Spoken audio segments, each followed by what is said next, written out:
جب کاکسس یعنی کاکیشیا یا کوہ کاف میں سفید دیو نے اپنی خاص الخاص محبوب پری بدر الجمال کو غائب پایا تو وہ سخت طیش میں آ گیا۔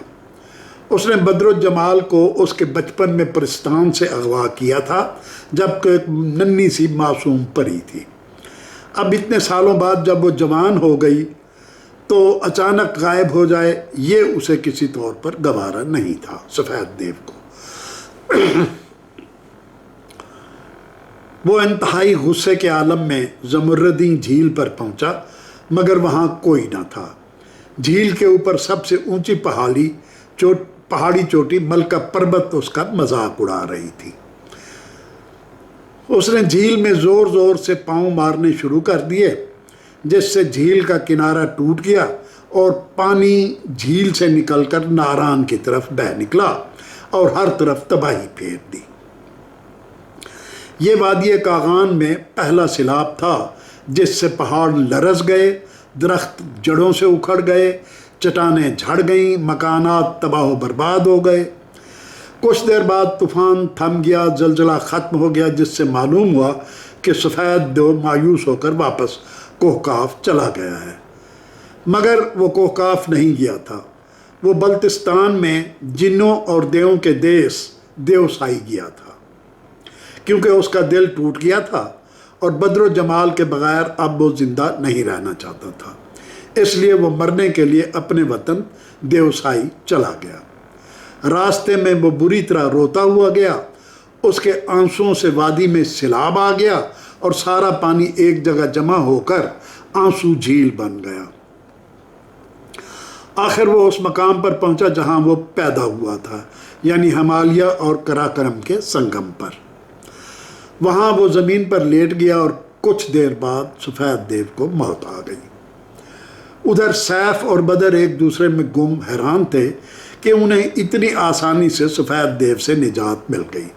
سیف نے اپنے سلیمانی جن کو بلایا جس نے انہیں پلک جھپکتے میں مصر پہنچا دیا۔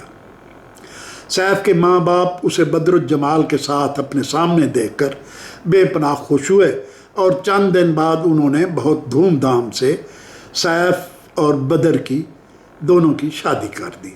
اس کے بعد وہ ہنسی خوشی ساتھ رہنے لگے۔ بظاہر یہاں کہانی ختم ہو گئی، مگر ایسا نہیں ہوا۔ جب ایک ماہ بعد سیف الملوک کی واپسی اور شادی کا جشن ختم ہوا اور حالات معمول پر آ گئے تو شہزادے کی بطور جانشین تخت و تاج مصر دفتری ذمہ داریاں شروع ہو گئیں۔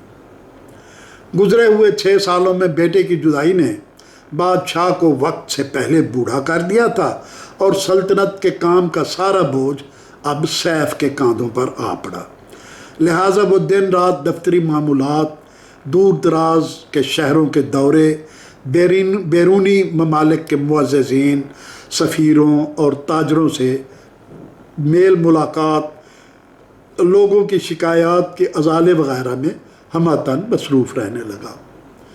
بدر الجمال سارا دن گھر پر اکیلی بور ہوتی رہتی، اس کی کوئی مصروفیت بھی نہیں تھی، وہ کہیں گھومنے اور اڑنے بھی نہیں جا سکتی تھی کیونکہ سیف نے اس کے پر لے کر ایک صندوق میں بند کر دیے تھے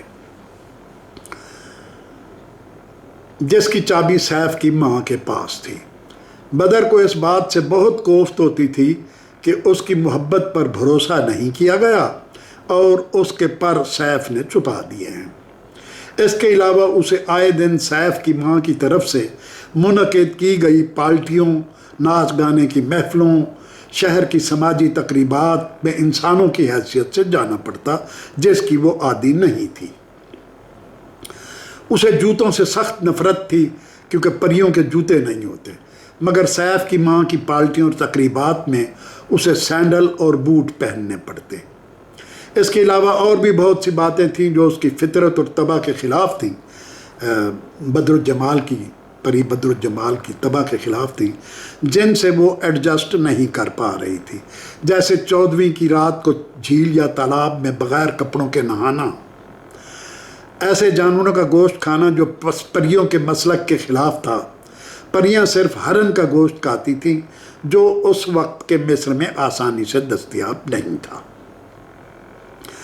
ایک مرتبہ سیف کو اپنے چند ساتھیوں کے ساتھ دوسرے شہر نوبیا جانا پڑ گیا، نوبیا، جہاں سے اس کی واپسی کئی دن بعد ہونی تھی۔ اس نے کسی کو یہ نہیں بتایا کہ وہ نوبیا کیا کرنے جا رہا ہے۔ سیف کو توقع تھی کہ اسے نوبیا سے ہرن مل جائے گا اور وہ اپنی پیاری پری بدر الجمال کے لیے ہرن لانے کا تہیہ کر کے نوبیا گیا تھا۔ اس اثناء میں سیف کے ماموں اور ممانی اپنی 3 بیٹیوں کے ساتھ سیف کی والدہ سے ملنے ان کے محل میں آئے، یعنی ماموں اور ممانی اس کی ماں کے پاس آئے۔ وہ کافی عرصے سے بیرون ملک تھے، اس لیے سیف کی شادی میں شریک نہیں ہو سکے تھے۔ وہ سیف اور اس کی پری بیوی کے لیے بہت سارے تحفے تحائف بھی لائے تھے۔ ان کی سب سے بڑی بیٹی صفیہ خاص طور پر بدر الجمال سے ملنے آئی تھی، کیونکہ سیف نے اس کی محبت ٹھکرا کر بدر سے شادی کی تھی۔ صفیہ بے حد خوبصورت اور ہوشیار تھی، اسے اپنے حسن پر بہت ناز تھا، مگر سیف نے اس کی بچپن کی محبت کو نظر انداز کر کے بدر کے عشق میں اپنے آپ کو غرق کر لیا، تو صفیہ کو اپنی بڑی توہین محسوس ہوئی۔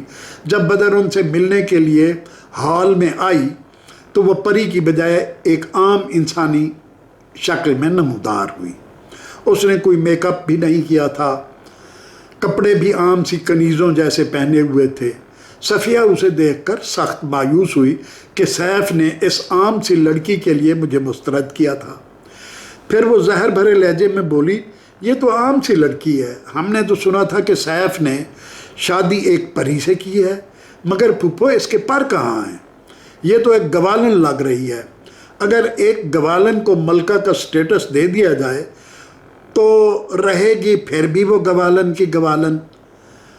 ملکہ نے اس کی بات کو نظر انداز کر دیا، مگر وہ بار بار پر دیکھنے پر اصرار کرتی رہی۔